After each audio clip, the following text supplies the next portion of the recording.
Hello student, आज के इस वीडियो में हम स्टडी करेंगे फ्यूचर परफेक्ट कंटीन्यूअस टेंस का। फ्यूचर परफेक्ट कंटीन्यूअस टेंस का अफर्मेटिव सेंटेंस हम आज पढ़ेंगे। कैसे देखेंगे कि फ्यूचर परफेक्ट कंटीन्यूअस टेंस को कैसे ट्रांसलेट करते हैं। ठीक, तो आइए सबसे पहले हम इसकी आइडेंटिफिकेशन अर्थात पहचान देख लेते हैं। तो आइडेंटिफिकेशन मैंने यहाँ पे नोट किया है। तो आइडेंटिफिकेशन है इसकी, जिस हिंदी वाक्य के अंत में रहा होगा, रही होगी, रहे होंगे और इसके साथ समय भी दिया होता, जैसे सोमवार से मंगलवार से 2 घंटे से 2 बजे से 4 घंटे से, बचपन से, लास्ट नाइट से, इस तरह से तो दिया रहता है। यही समय है, समय जो दिया रहता है यही समय है। सोमवार से मंगलवार से, महीनों से, 2 साल से, 2 घंटों से, यही समय है। तो जिस हिंदी वाक्य के अंत में रहा होगा, रही होगी, रहे होंगे और इसके साथ समय भी दिया होता है, समय का ज्ञान होता है, उसे हम फ्यूचर परफेक्ट कंटीन्यूअस टेंस कहते हैं। तो आइए हम सबसे पहले इसका अफर्मेटिव सेंटेंस देखते हैं। अफर्मेटिव सेंटेंस का सबसे पहले रूल देखते हैं, उसके बाद ट्रांसलेट करते हैं। तो आइए देखिए, यहाँ पे मैंने अफर्मेटिव सेंटेंस का रूल नोट किया है।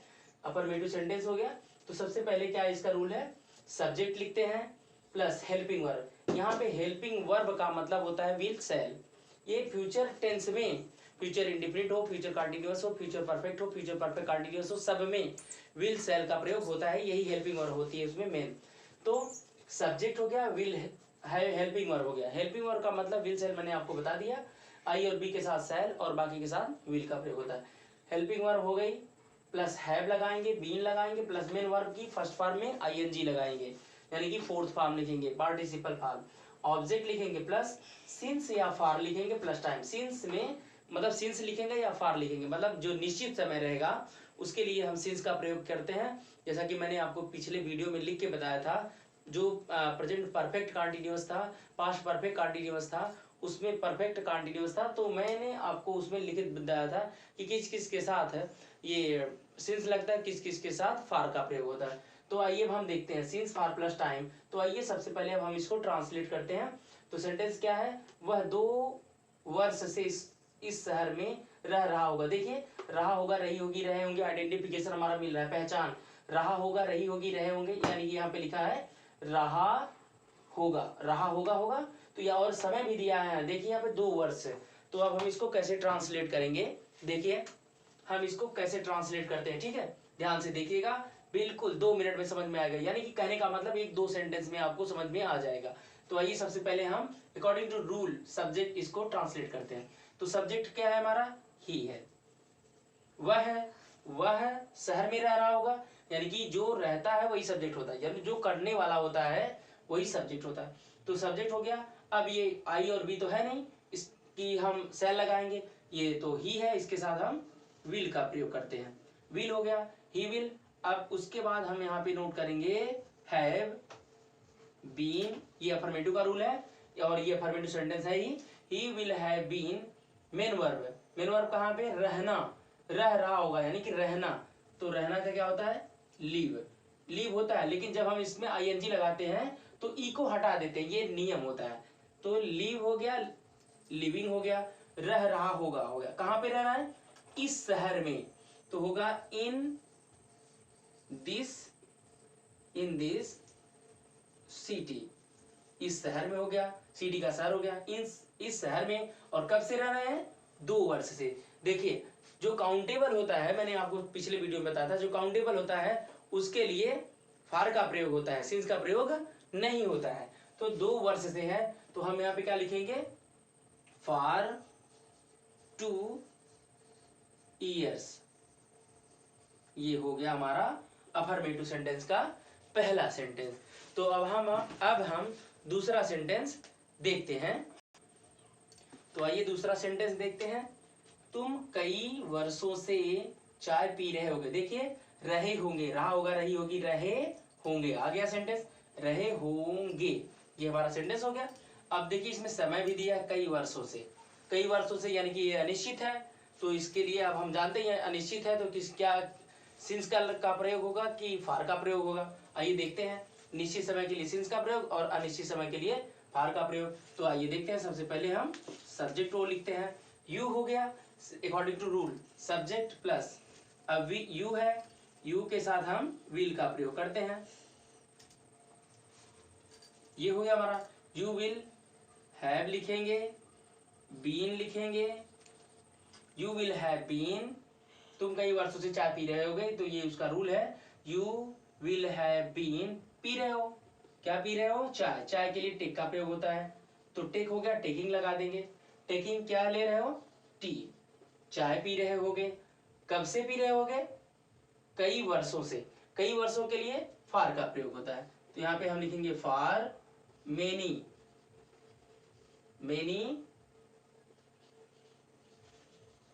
ईयर्स। ये आपका अफर्मेटिव सेंटेंस हो गया। मेरे ख्याल से ये आपको समझ में आ गया होगा। तो अब हम निगेटिव सेंटेंस को देखते हैं। आइए अब हम निगेटिव सेंटेंस को देखते हैं। पहचान वही रहती है। अब निगेटिव सेंटेंस का रूल है, सब्जेक्ट लिखते हैं, हेल्पिंग वर्ब यानी कि विल से लिखते हैं, उसके जस्ट बाद में नॉट लगाते हैं, फिर उसके बाद हैव बीन लिखते हैं। मेन वर्ब की फर्स्ट पार्ट ऑब्जेक्ट सिंस फार प्लस टाइम। तो आइए हम यहाँ पे एग्जाम्पल देख लेते हैं। ये पहला एग्जाम्पल है, बच्चे आधे घंटे से टीवी नहीं देख रहे होंगे। सारा पहचान वही रहेगी। तो अब हम इसको ट्रांसलेट करते हैं। तो बच्चे हैं तो चिल्ड्रेन हो जाएगा। चिल्ड्रेन के साथ विल का प्रयोग होता है, यानी कि आप ध्यान रखिए, आई और वी हो तो सेल लगाइएगा, नहीं तो विल लगाइएगा। आई और वी के साथ केवल सेल लगता है और बाकी के साथ विल लगता है। तो चिल्ड्रेन विल, अब यहाँ पे नॉट आ गया है तो नॉट लगाना पड़ेगा। जस्ट विल और सेल के तुरंत बाद में नॉट लगाएंगे। Children will not have been, क्या नहीं कर रहे हैं? देख रहे हैं।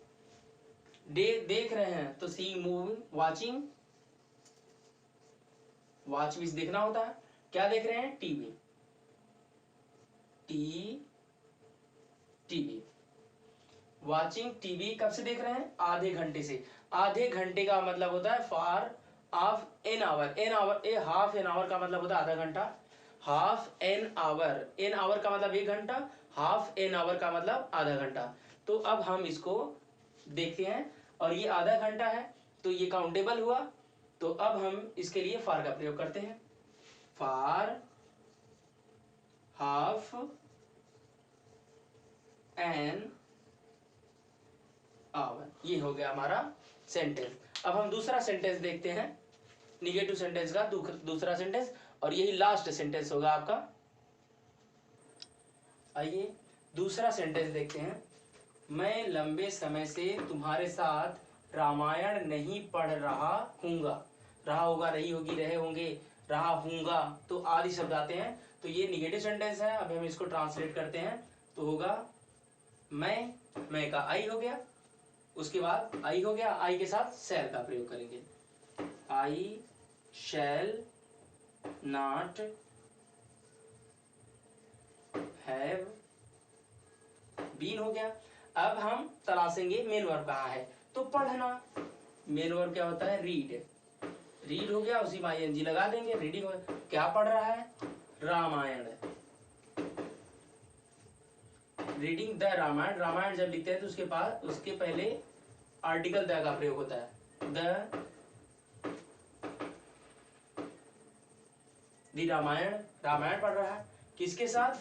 तुम्हारे साथ। तो विथ, ये साथ के लिए विथ का प्रयोग होता है। विथ यू, तुम्हारे साथ मैं तुम्हारे साथ रामायण नहीं पढ़ रहा हूँगा। तो क्या होगा? I shall not have been reading the Ramayana with you. मैं तुम्हारे साथ रामायण नहीं पढ़ रहा हूँगा। कब से?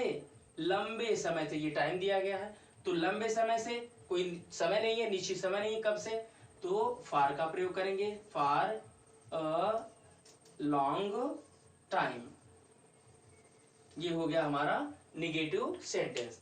तो मेरे ख्याल से ये वीडियो आपको समझ में आ गया होगा। अफर्मेटिव और निगेटिव सेंटेंस आपको अच्छे तरीके से समझ में आ गया होगा, और आप ट्राई करिए, अभ्यास करिए, प्रयास करिए और एक्सरसाइज करिए, और आपको जरूर 100% मुझे आशा है, होप है कि आपको जरूर ये ट्रांसलेशन आएगा। ट्रांसलेशन करना सीख जाएंगे बहुत कम समय में।